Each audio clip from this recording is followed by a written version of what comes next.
I think they're part of a much larger movement that I call makeover culture, where we're always encouraged to see ourselves and our bodies and our homes and our businesses and our careers as things that need to be made over. So we're not, in makeover culture, I argue that we're not allowed to stop and say to ourselves, that's it, I'm done. We have to always be in a process of self-improvement.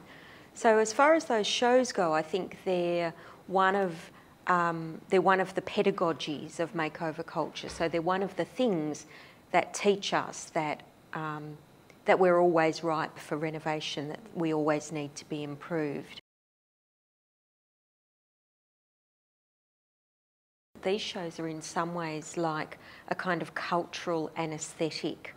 So, and by that I mean that they numb us as a culture in terms of what we're prepared to see on our televisions and in terms of what we think is normal. So a body cut wide open, being sawed away at, being stitched at, being liposuctioned, whatever, is now part of dinner time television. And they do work as a kind of cultural anaesthetic, making, you know, I have suggested that if you watch enough of these shows, then perhaps the step to having some real surgery is a little bit smaller than it would be otherwise. Yeah, it's hard to say why they were so popular. I mean, I guess they actually were good narratives. You know, they told stories, they drew on those traditional kind of fantasy fairy tale stories where the ugly duckling becomes a beautiful swan, or where, you know, Cinderella gets to go to the ball. And, you know, they're stories that as a culture we're very comfortable with. We've all grown up with those sort of stories. And so to have the combination of a kind of narrative structure that is extremely comforting, along with the thrill of a new genre and a new, perhaps a slightly new way of looking at bodies and new technologies, then you've got the makings of a hit. But I think people got bored with the shows pretty quickly. Yeah. Certainly the programs don't question normative, traditional kinds of beauty at all. It's never suggested that someone might actually prefer a big nose, or someone might actually prefer thinner lips, or, you know, whatever else it is that they might have. There is definitely a kind of uniform of beauty that these shows adhere to. But I think that was partly what lost them their ratings in the end, because you always knew what the outcome was going to be. You know, you always knew that this woman was going to end up looking something like a Barbie doll in an evening gown and, you know, big hair extensions. In some ways they're the same, and in some ways they're a little bit different.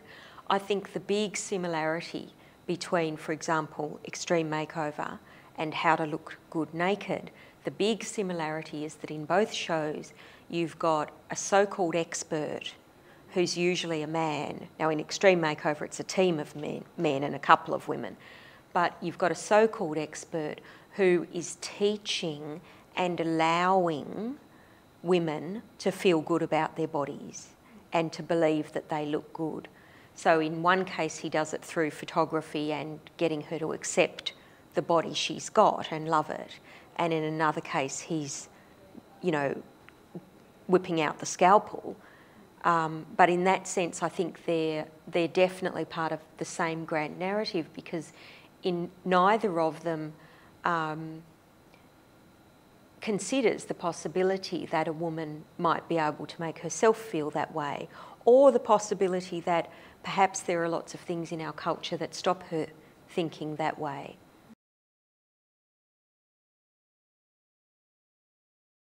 I have thought that the gay men might be a kind of man-woman hybrid in that context. It's the authority of a man with the gaze of a woman.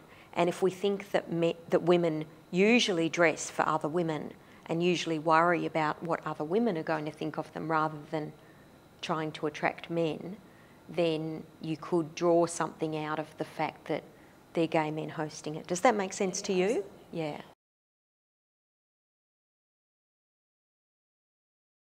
The reasons people give for cosmetic surgery are often deeply relevant to their family dynamics and deeply relevant to their relationships with their mother or their father. So one woman I interviewed, when I first walked into the room, she was backlit and she had these really big, enormous ears out at right angles to her head. And I straight away thought, that's what she's having done. And it wasn't. She was having these two little lines, which apparently are called the 11s, because 11, she was having them removed. And it was because they reminded her of her mother. In a negative way? In a negative way, yes. They reminded her of her mother's frown. And another woman I interviewed had sort of jowly bits around her lower face removed because they reminded her of her father. They seem to have died down a little bit at the moment. I personally enjoyed them. I think that television is partly a reflection of culture, but it's also part of culture, and it's part of what creates culture. So I wouldn't necessarily see, the stopping of cosmetic surgery reality TV shows as an indication that we're all now so much better adjusted about our bodies and we're not going to go and have cosmetic surgery anymore. That's clearly not the case. In some ways, I think they're useful because they show people exactly what these procedures entail.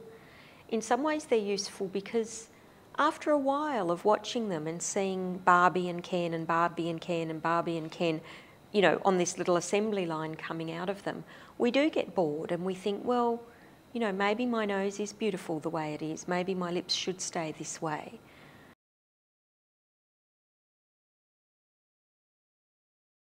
I'd personally like to see more interesting takes on the genre.